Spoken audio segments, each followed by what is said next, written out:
Sports Podcast. We dive deep, talking ball games from NFL to the NBA, elite athletes, talking coaches, strategizing. Every episode, we bring you the latest. From soccer fields to tennis courts so vast. We cover every sport night and day fast. Hear the stories, the wins, the losses too. Our passions for sports, no matter the crew. Mack Truck Sports, where the talk never ends. From the big leagues to the little friends. Get ready for the ride, we're just getting started. Mack Truck Sports, let's make this. Welcome in to a brand new edition and rendition of the Mack Truck Podcast, brought to you by the Tired Sports Network. My name is Mackenzie Brooks, a.k.a. the Mack Truck, a.k.a. your worst nightmare. I'm back and better than ever. Love it here. I'm glad you guys could join me. Very first show on the Tired Sports Network, and big shout out to the Tired Sports Network for picking up the show.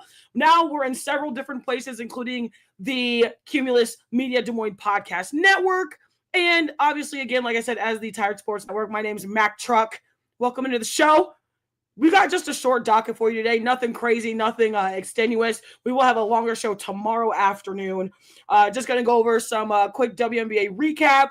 Going to go over some NBA pregame previews in terms of the NBA Finals. Going to go over the Women's College World Series from last week, as well as a recap of UFC 316, Merab Dvalishvili versus Sean O'Malley 2.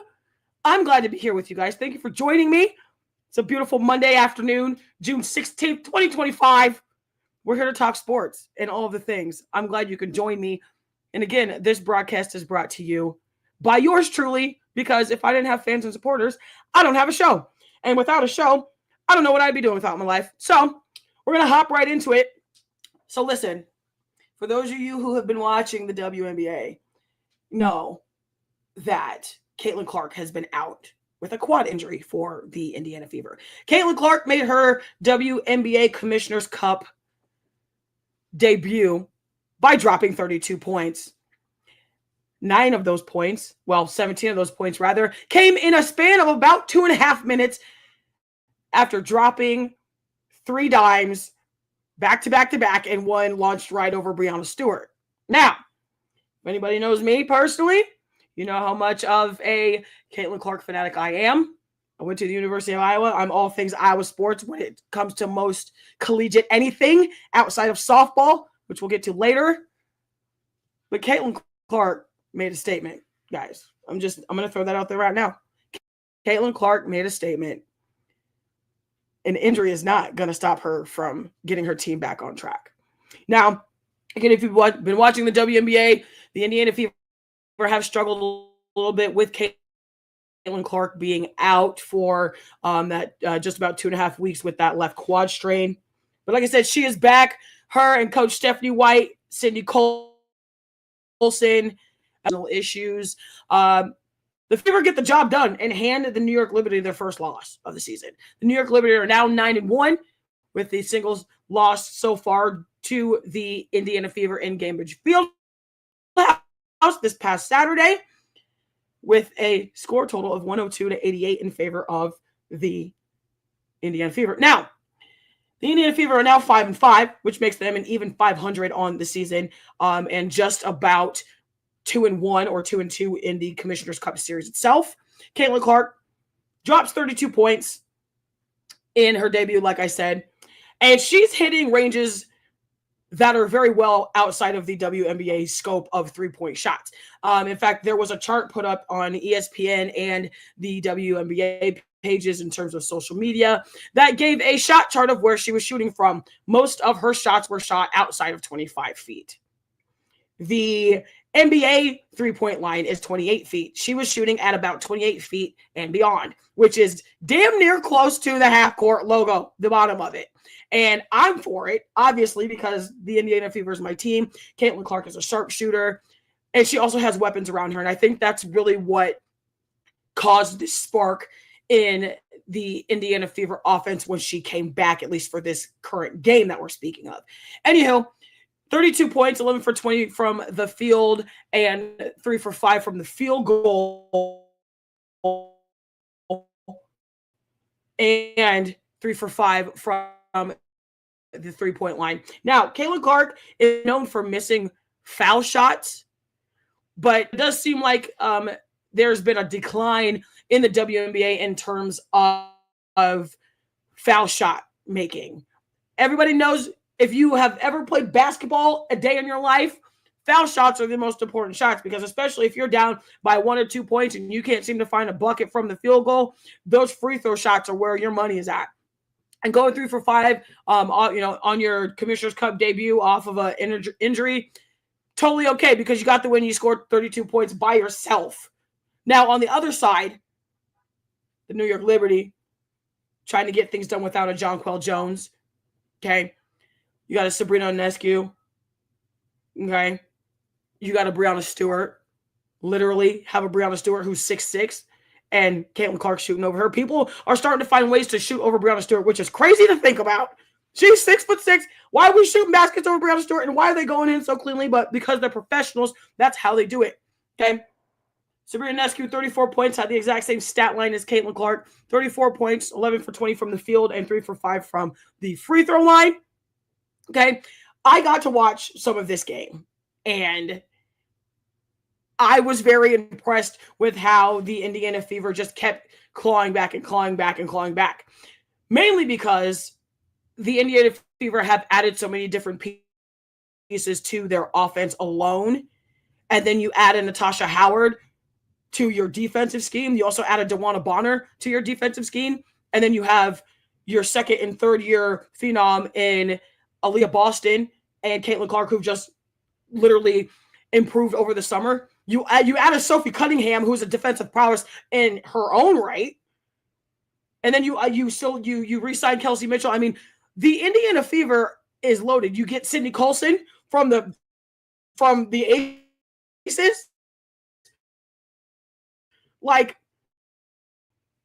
I don't see how they don't get into the playoffs again, frankly. That's just me. Either way, we're going to move on. The Indiana Fever, like I said, are now 5-5, which puts that 500 over this. The New York Liberty are 9-1 with a single loss to the Indiana Fever as of just this past Saturday, and are 4-1 away. Moving on into the next game recap here on the Mack Truck Podcast, brought to you by the Tired Sports Network. I'm your girl, Mack Truck, on a Monday afternoon, talking sports and all the things. And big shout out to the Recognized Game Podcast with the comments over here. Big shout out to the creators of the Tired Sports Network, Mr. Derek and Dustin out here on the ones and twos. Okay, and if you're not following Tired Sports Network, you should probably start to do that everywhere you get your audio and video streaming pleasure. Okay, that also includes TikTok. Okay, you can find me on TikTok at theemacktruck_. You can also find doing a show from there tomorrow as well. So buckle up, folks, because we back and we better than ever. We're moving on into the next game for the WNBA recap here, brought to you again by the Tired Sports Network and Cumulus Media Des Moines Podcast Network. If you're just joining us, thank you. My name is Mackenzie Brooks, a.k.a. The Mack Truck, a.k.a. your worst nightmare. Let's talk Angel Reese, folks. Let's talk Angel Reese. And let me just preface my comments by saying this. Those of you who still have an issue with Angel Reese's basketball game, I suggest you put shoes on and try to beat her in a game on 101. Even the average Joe couldn't beat her. Let me just say that and make myself damn clear. I'm sick of the Angel Reese scrutiny. Sick of it. Like, y'all still have some strange vendetta on her for absolutely no reason. It's weird and strange behavior, frankly, if you ask me. I mean, this is my show, so you're going to ask me anyway. Anyway, listen. Angel Reese hits a triple-double and is now the second youngest in WNBA history to hit a triple-double in her first 2 seasons of play. Caitlin Clark did it last year as the youngest. Angel Reese, who is 23 years old now, hit the second youngest mark in WNBA for a triple-double. Okay. Haley Van Lith, also for the Chicago Sky, hits a career high of 16 points. Okay, and the Chicago Sky get a win. You know, the Chicago Sky have had a little bit of trouble just trying to maneuver their offense, especially now that they've lost Courtney Vandersloot. But it's not indefinite that she's out for the season, which is interesting to me because she tore her ACL the last time the Fever played them in the United Center in Chicago. And There hasn't been any indicative reports that Vandersloot is out, but she has not played since that Indiana Fever Chicago Sky game in the United Center in Chicago. Now, once we get into these stats, I'm going to be ranting, and you guys are just going to absolutely have to deal with it because like I said when I started this part of the show, there will be absolutely no more Angel Reese slander, at least coming from this direction. Okay, I don't know if you guys know what like actually watching the sport means, and rather than just looking at all the stupid things people put on social media just to get a rise out of you, because 99% of y'all that be posting and making fun of her and all the things, like y'all couldn't beat me in one-on-one. I'll tell you that right damn now. Y'all could not beat me in one-on-one if you tried. Okay, we could put a bet on it if you want to. You also can't guard me because I'm a lefty. So what's good? In fact, I put me and my best friends against y'all and like your acquaintances, and we roasting y'all every time. So what's good?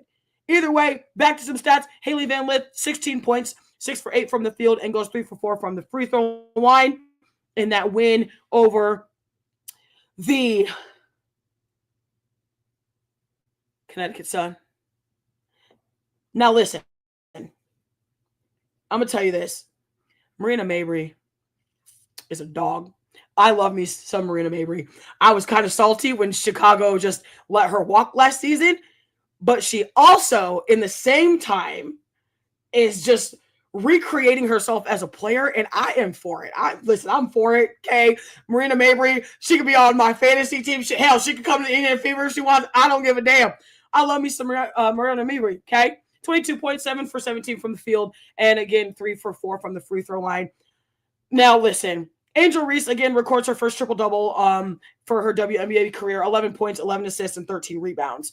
Again, over the Connecticut Sun in the victory just this past Sunday, yesterday, 78 to 66, rather. Now, listen, we're going to go on a rant, and I don't give a damn what y'all think. The Angel Reese scrutiny has got to stop. First of all, never in my life, probably outside of Caitlin Clark, because they came out of the same graduating class in terms of collegiate sports is concerned. We're in the same WNBA draft, all the things. Okay. Now listen.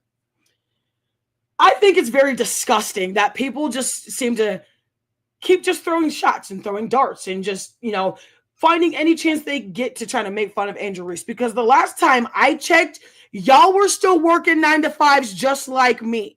And the last time I checked, y'all don't have that many followers on your social medias just like me. So why we're continuing this estranged cycle of just unadulterated, funky hate towards Angel Reese is crazy to me. And I think some of y'all problem is the fact that she's so boisterous, y'all can't stand it. But y'all be feeling the same way about an NFL game, or y'all be feeling the same way about politics, or y'all be feeling the same way about not getting your chicken McNugget sauce when you leave the drive-through. Hell, like, fact of the matter is, what we're not going to sit here and do is we're not going to sit here and keep pretending like our opinions are going to be taken seriously when you can't even back it up with facts. It drives me absolutely crazy, and I swear I will roll my face into a wall.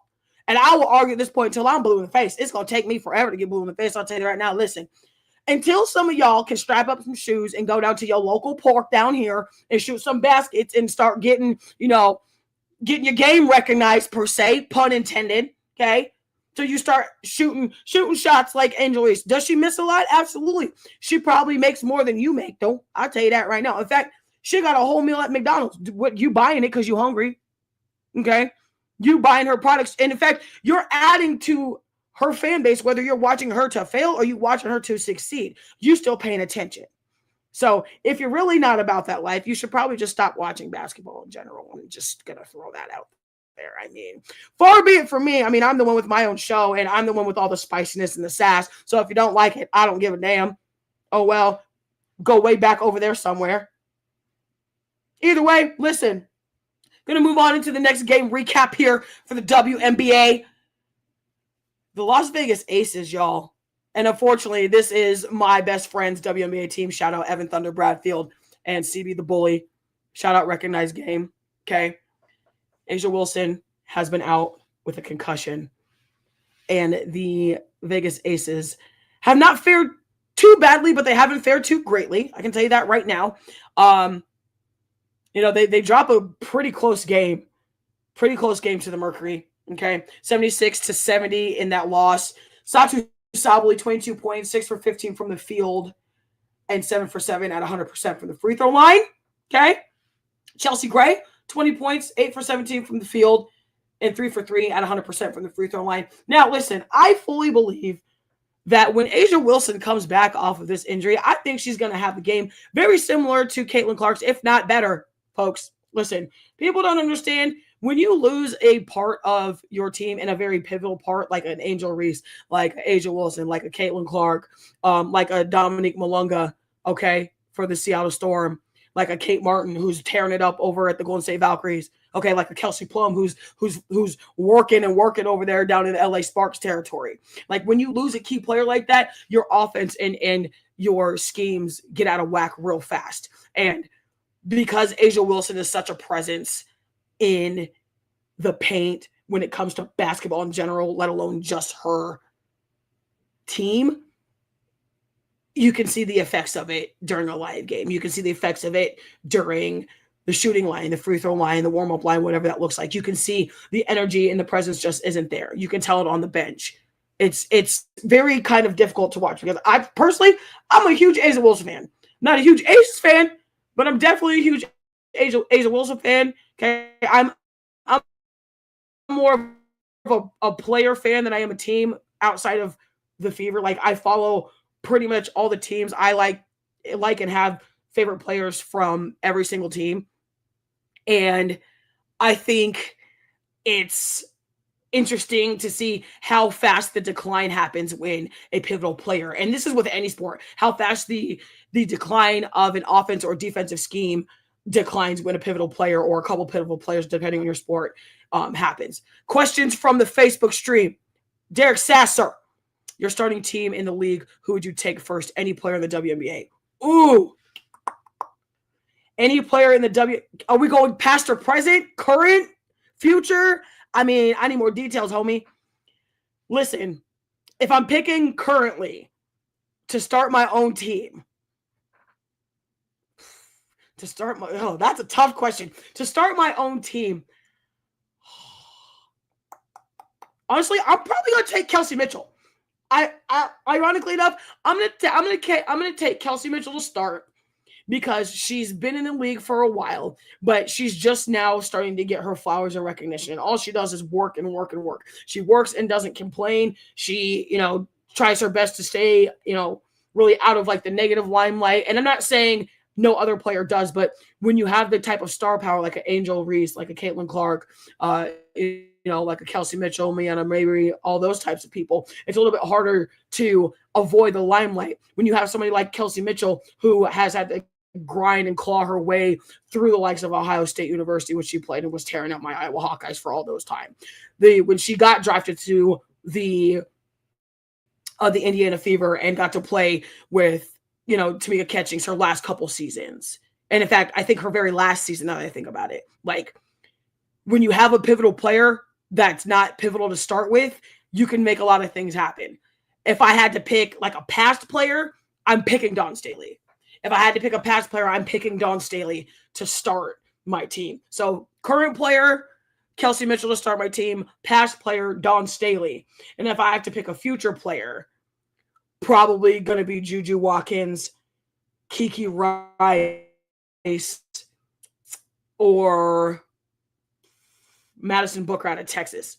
Any of those three ladies in college right now, I would as a future to start my team, it's going to be any one of those three. If it's a current player, going to be Kelsey Mitchell for sure. And if it's a past player, it's definitely going to be Coach Dawn Staley. Auntie Dawn Staley, for those of y'all who know. If you know, you know, listen. But we're going to move on into the next topic here. That is the Women's College World Series. But first, we got to pay the bills. This segment of the show is brought to you by Truth Barbering Shop, 6563 University Avenue. The beard and barber stylings of Gary Duke Williams, Chris Fats Dixon the barber, and Sister Nisha Brown for all of your beard, barber, and hairstyling needs. Make sure you hit them up on Booksy.com and or Facebook. Tell them the Mack Truck sent you, because if you don't tell them, you wouldn't know who they were. And it's the family shop, so make sure you give them a shout out. And also, big shout out to Evan Thunder Bradfield and In My Bag Apparel and Customs, the official merchandiser, yes, of the Mack Truck Show, the Mack Truck Podcast. You can get all of your In My Bag Apparel customs and creations via the Whatnot app, via Instagram, via myself, and via the TikTok shop. So make sure you're hopping on, following, listen, and it don't take nothing to support. Like, share, subscribe, all the things, okay? Dustin, what's good? Welcome in. I see all the comments, y'all. Thank you for joining me. It's the first episode of the new rendition of the Mack Truck Podcast here, presented to you again by the Tired Sports Network and Cumulus Media Des Moines Podcast Network. I am the Mack Truck, and you're listening to my show. If you're just joining us, we're hopping into the recap of the Women's College World Series. That's softball for those of you who don't sports very well. Okay?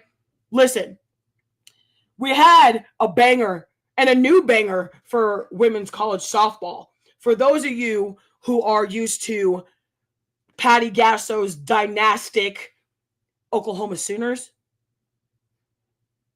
you were very disappointed. When I say you, I mean me. The Oklahoma Sooners softball team is the only collegiate team that I willingly pull for that is not the University of Iowa. And when I tell you I was very upset, I crashed out. I ain't going to hold you, because as a Boomer Sooner softball fan, I like nothing about Texas anything. No hook'em, no Red Raider, nothing. I was very salty. However, this matchup against two Texas foes in the Texas Tech Red Raiders and the University of Texas Longhorns was one for the ages. For those of you who watch softball and follow softball, Najee Kennedy threw almost every single pitch in this entire College Women's World Series except for one game. Najee Kennedy is nothing to play with. But I will tell you this, the Texas Longhorn women found a way to get the job done, winning the Women's College World Series 4-10. Texas wins the first Women's College World Series in their program history. Okay. And I can't say hook 'em. I can't do that. I can't do that. At least when it comes to softball, you're not going to see me do that. Not going to be able to do it. You couldn't pay me to do it. When it comes to football, yeah, probably. Softball, no, I can't. But now lays the question, is the Oklahoma Sooners dynastic run over with? I'm going to go ahead and say no, obviously because I'm biased, but because I've played softball and still play softball to this day. I think every dynasty has to have that random break in between before they get back to dominance. And that's exactly what happened this season. I think Patty Gasso is going to gear back up with all her young studs coming back. A couple losing Sam Landry to the now Women's Professional Softball League, presented to you by the ASL, and I cannot wait. I literally, I am salivating at the fact that professional softball is going to be the thing. I mean, we're going to see people like Montana Fouts. We're going to see people like Sam Landry. We're going to see people. I'm pretty sure Kat Osterman, some of the old school people are going to be in it. Okay. Odyssey Alexander, the star phenom out of James Madison University from a couple seasons ago during her run in the College World Series. It's going to be great. And I'm looking at some comments here. Shout out to Recognized Game. It'll be more an even playing field at the very least. Some teams will be able to spend more on softball going forward with the new rules. Absolutely. Absolutely. I'm glad you said that. And kind of just going back to the entirety of just the overall fact that for those of you who don't know, Najee Kennedy is the first six-figure softball player collegiately on the NIL list. Her contract through Texas Tech and through the rest of her NIL is over $1.5 million. That's ridiculous and well-deserved. And I hate these people that are out here like, oh, you're in college, you don't need to play, you don't need to get paid to play sports. So you're gonna pay all my bills? You're gonna make sure I get my recovery? You're gonna make sure I get what I need while I'm playing my sport? Yes, you're a student athlete, but in this day and age, playing a collegiate sport is literally like having a job. Quite literally, that's the thing. And if we're gonna take it back in terms of the history of the NIL, take it back to Reggie Bush. He was one of the first ones to kind of just start exploring with being able to have things paid for, being able to have things compensated, even though it was under the table and highly frowned upon and illegal at the time. But just actually this time last summer, they just reinstated everything his Heisman Trophy, all of his records, because they went back and took a look at the trajectory of where college sports was going financially at that time. Which, again, brings me back to my point that y'all people out here that have a problem with collegiate athletes getting paid, I want to see you try to play a sport in any level right now. Try to play a sport at any level right now and then have a chat with me. Until then, stop talking. Like, stop bumping your gums because you don't know nothing. And if you did, you would have a professional job in sports. Or you'd be on the Tired Sports Network having a show like the rest of us. Or you'd have a syndicated show like the rest of us are going to. Either way, stop flapping your gums and enjoy the sport, damn it. Going back to some comments here, they should have given it to Vince, but I'm glad he got it back. Yeah, absolutely. And I think, that actually brings back another point because Vince Young, Reggie Bush, that era of highly sought after, highly monetized collegiate athletes got definitely snubbed, especially when they started allowing like boosters to, pay for meals and, buy plane tickets, just things to help the family.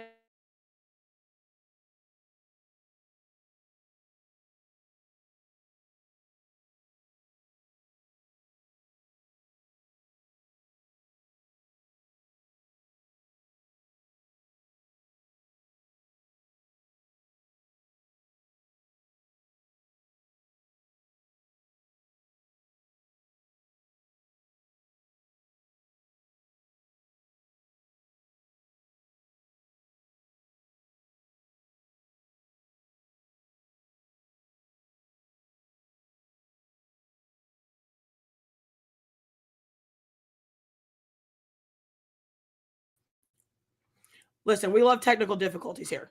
It's what it is. Life is a technical difficulty. But either way, as I was stating, the fact that people just don't understand the trajectory that college sports has taken in the past, decade is kind of agitating. But the fact that we're recognizing it now is fantastic. Moving on, just kind of into really, where do we think Texas Tech is going to end up in terms of the softball rankings, just going into next season for 2026. Frankly, I think they're going to, realistically, they should be ranked number 2. It should literally go Texas, Texas Tech, Oklahoma, so on and so forth.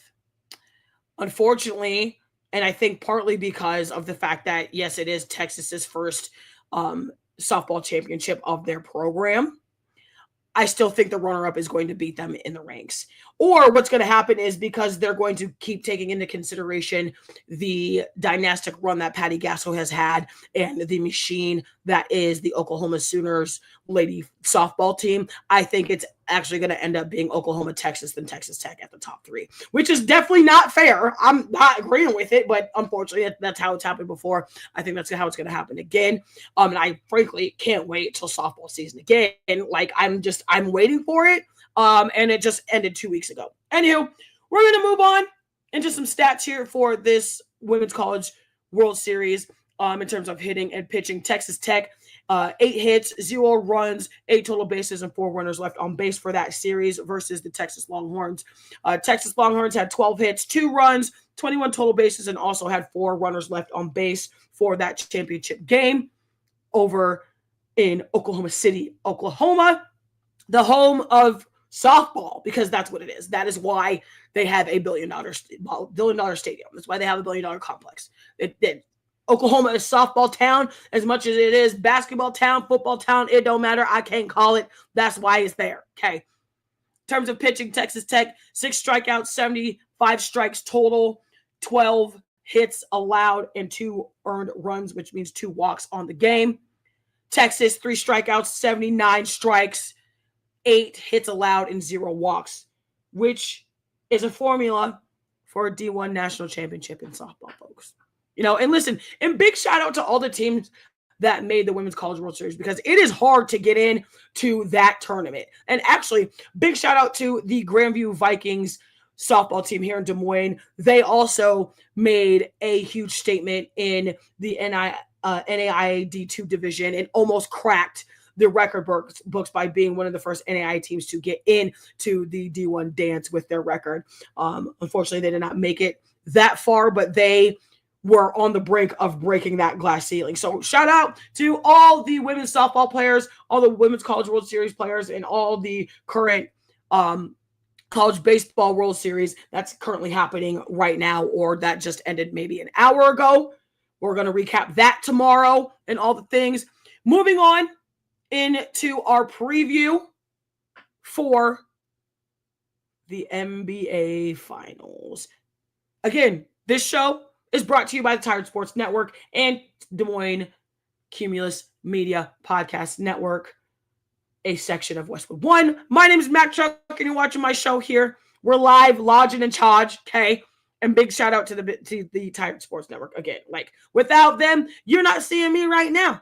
Love it here.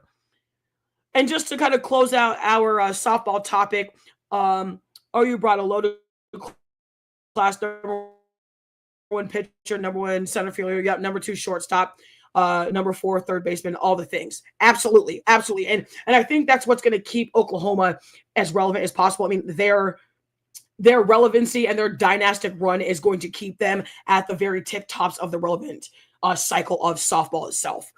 But going back to the NBA Finals here, the Indiana Pacers versus the Oklahoma City Thunder. The Indiana Pacers come into this game 50-32, while the OKC Thunder is 68-14. That game 5 is tonight at 7:30. That's 1930 hours for those of you who speak the military time. If you don't, it's 7:30 p.m. Central Standard Time on ABC.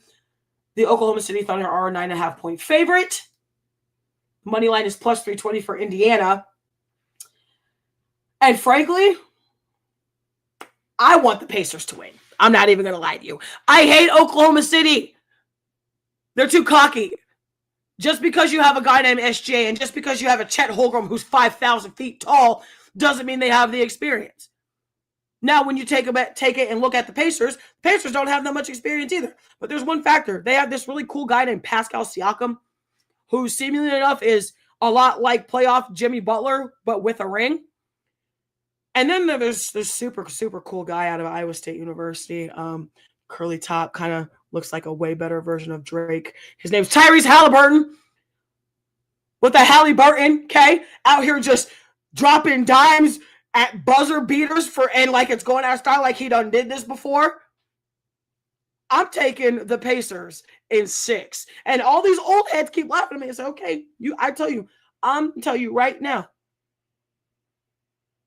the Pacers have been quiet and have been doing their thing all season. That's all I'm going to tell you. And just looking at the comments here, don't sleep on Alex Caruso. That's true. Listen, you know what? That is true. Alex Caruso does have a ring, but he doesn't have enough pieces around him. And if they really trusted in him, they would put him back in the starting 5, or at least the starting 6 rotation. He's 7 or 8 coming off the bench, which is actually kind of frustrating for me. But that's neither here nor there. Fact of the matter is, this NBA Finals, I feel like, is a lot more neutral friendly because nobody picked the Pacers to even make it to the Eastern Conference Finals, let alone, the finals itself. And everybody has been talking about SGA and Chet Holmgren the entire season. They damn near lost the chance in the Western Conference Finals and then somehow turn it on. But I'm actually going to put all that onus on Alex Caruso for sure. And yes, recognized game. You are absolutely right. Manu wasn't a starter, but he became a starter. I just don't feel like the Oklahoma City Thunder really trust Alex Caruso, which is absolutely agitating to me. Like when you really put it down on paper, it's very annoying. But coaches have their ways of madness for a reason. It's what they do. You and I both know this, E-Money. Okay? Derek and Dustin know. Listen, Dustin said, I picked the Pacers in 7. Come on, Indy. Come on, Indy. Listen, I need the Pacers to win, and I damn well need the Fever to get one this year. Okay? Listen, because if that happens, the whole sky falling apart. Okay? I'm knocking all the things over to see that happen. That's fair. That is fair. Both teams already kind of signify that. And it's interesting to see just the level of hate on both sides as far as like the super heavy Pacer fans and the super heavy Oklahoma City fans. And then you have like Stephen A. Smith and you have like Big Perk, Chuck, Shaq. I mean, y'all know the crew. Like, and I feel like they have to try to go back and forth, but they know who they want to win. They have feelings that of who's going to win. I mean, if I'm Stephen A, I ain't really talking about it because I'm a Knicks fan and your Knicks blew it. Your Knicks blew it. I'm gonna just say that right now. Listen, I don't have much room to talk. Golden State definitely blew it. Okay, the Lakers definitely blew it. So those of us who are Bay Area and West Coast teams, like true West Coast teams, can't really talk. But we have a little bit more room to talk than Stephen A right now. Derek Sasser, I had them in 5 and had a chance until they screwed me in game 4. Yep. Listen, and it just happens. Like you put so much faith in one side of your team or, on a side that you favor. And it's just like, okay, they're doing well. And then they just done. I still got Thunder in 6. And listen, and I'm not even going to be mad if the Thunder win. Like, I'm not even going to be mad if the Thunder win, but I really would like to see the underdog win. If y'all know me personally, I'm always going to go for the underdog. That's how I operate. Evan, why are you going to bring my Lakers into this? We ain't bothering nobody. Listen, I brought my Warriors into it. Okay, we definitely not bothering with nobody right now. But I'm just simply saying, like, those of us who know the game and appreciate the game know that we don't really have a dog in the fight and we just want to see a good series. And that's exactly what this has been. Like, the Pacers started the series and stole game 1 in Oklahoma City. Like, stole that thing. Just, okay. Like, yeah, wake up. Welcome back to basketball. It's the summertime. Okay. What can you do? I love it. You love it. And if you don't, I don't know what you watch sports for. But we're going to move into this final segment. Like I said, we're going to have just a short show today. I mean, we're going to close it out with UFC 316 recap. And really just a recap of the co-main event and the main event, and then some breaking news out of the UFC in terms of the last main UFC pay-per-view. Derek talk about ain't nobody bothering because, like Chuck says, they engulfed him with that dirty ass water. Facts. And listen, and not Chuck out here getting all this scrutiny because he talking about how some of them chicks look like. Like, y'all act like you don't talk about people body type all day. Leave that man alone, okay? And Chuck not saying sorry, and I love that. I love that he not saying sorry. In fact, I'm here for it. Frankly, love this for us. Love it here. Either way, we're about to close this out. For those of you who enjoy combat sports, I am your queen of all things combat sports here on the Mack Truck Podcast. Again, presented to you by the Tired Sports Network and Cumulus Media Des Moines Podcast Network. Thank you for joining us. Very first episode on the new network. Here for it. Love it. And if you don't, I don't know what you're watching for, frankly. Doors over there. Love it here. And big shout out to everybody in our network, okay? Because we out here working hard to serve y'all with the best sports takes you can find that's not syndicated. And when we get syndicated, we still gonna be the best. Listen, they better leave them alone on ESPN. Facts. Listen, they better stop talking about my guys on ESPN because listen, Shaq the Fool gonna be crazy, okay? And don't think that Uncle Shay Shay, and Uncle Chad Ochocinco won't be out here. Know that. Either way, last topic on the docket, your co-main event for UFC 316, the now former women's bantamweight champion Juliana Pena versus bantamweight phenom and judokan champion and Kayla Harrison. Kayla Harrison gets the win by submission, is now 19-1-0, gets Juliana Pena with Kimura choke. Round 2, 4 minutes and 55 seconds into the second round. And Kayla Harrison will face one of the GOATs of the combative sports and MMA world. That's right. Amanda Nunes is coming out of retirement to fight Kayla Harrison. This fight has been on the brink since before Kayla Harrison really got her debut in the UFC and before Amanda Nunes really started to think about retirement. And I'll tell you this, and I see a comment, in this comments, hashtag recognize game. Thug Rose, that's all I have to say. You don't need no stats. Just go back and watch the fight. Thug Rose is on a vengeance to get that strawweight title back, and I am absolutely here for it. Listen, the fact that Amanda Nunes was at the fight in front row, right next to the ring, already told me that she's about to make a giant announcement. But the fact that Kayla Harrison did Juliana Pena the way she did, I was like, who's going to beat her? And people were like, oh, Amanda Nunes. No, she's not. I'm going to tell you right now. And maybe because I still have some saltiness towards Amanda Nunes. Now, as an MMA fighter myself, and again, pun intended, I recognize game. All right, I recognize her game. Amanda Nunes is the GOAT for a reason. Double champ for a reason. But she had a tendency to step on people before her to make the path possible. That was my issue. Fact of the matter is, I'll get over it. Maybe I won't. Who cares? Either way, Amanda Nunes versus Kayla Harrison for the Women's Bantamweight Championship title. Looks like it's going to be slated for towards the back quarter this year, like September, October, November, somewhere in there. Going to be a banger, and that has to be the headliner. So Dana White, if you listen to this, or anybody in the matchmakers for UFC, that has to be the headliner. Don't make it a co-main event, because if you do, you're stupid. Just throw that out there right now. Listen, and you need to put Thug Rose on there as the co-main event. I'm going to just put that on there. Co-main event, Zhang Weili, Thug Rose Namajunas for the Women's Strawweight Championship. In fact, you might as well just make it an all-female card. I mean, you guys always have all-male cards. Make it all-female card and make them all absolute bangers. In fact, add a women's heavyweight. I love that. I want that Francis Ngannou meat fight. Yeah. Well, and the fact that Francis Ngannou is getting back into the octagon just excites the absolute crap out of me.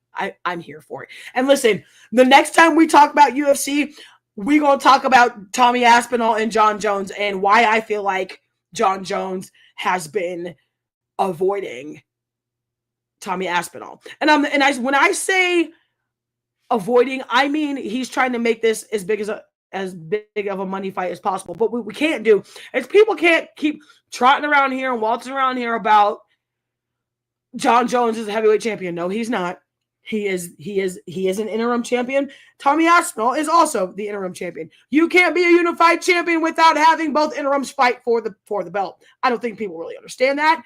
It is what it is. Fact of the matter is, we got a lot more UFC to talk about here in the near future, but we're going to get to the main event here. Merab Dvalishvili versus the former men's bantamweight champion in Sugar Sean O'Malley, part dos. That's two in Spanish for those of you who are bilingual folk. Now, Dwilly gets the job done again. Submission in round 3, 4 minutes, 42 seconds into the third round. Standing guillotine choke. Now, Sean O'Malley has ran the men's bantamweight division for I don't know how long. Frankly, it's hard to beat somebody once, hard to beat them twice after they've already beaten you. I think Sean O'Malley needs to move up in weight. I think he would be a monster at 145. I don't know if he could put on that much weight that fast to get another fight this year, but I think he needs to move up. I don't think there's anything left for him in the bantamweight. Like he's broken so many records. He's set the bar so high, and now somebody has unfortunately leaped him in that department. I don't make the rules. I barely make the rules and listen to them as it is. But when I make the rules, I make the rules. And these rules tell me he probably should move up in weight. Just throwing it out there. Either way, that's all I got for y'all today. Like I said, just a short intro show.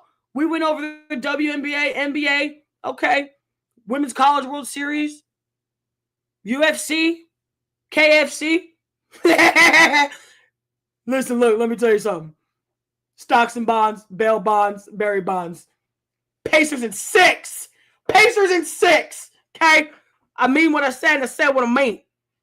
Listen, if you guys are not tuned in to the Tired Sports Network, I highly suggest it. If you're not following us on all the social medias, following our pages, YouTube's all the things and thingamabobs, I don't know what you're doing with your life, because I really don't know where else you're getting your sports, because you really should be getting it here, there, everywhere, and in between. Okay. Like Jewel to basketball. You know what I'm saying? Listen, far be it for me to tell you what to do, but since you're on here watching me, I highly suggest you do so. Listen, in the illustrious words, and big shout out to the Playbook Podcast, Prescott Kelly, one of the many inspirations and the reason why I still have a show. Big shout out to Evan Thunder Bradfield and the Recognized Game Podcast. Shout out to the Bearded Brothers Podcast. And shout out to all the shows on the network.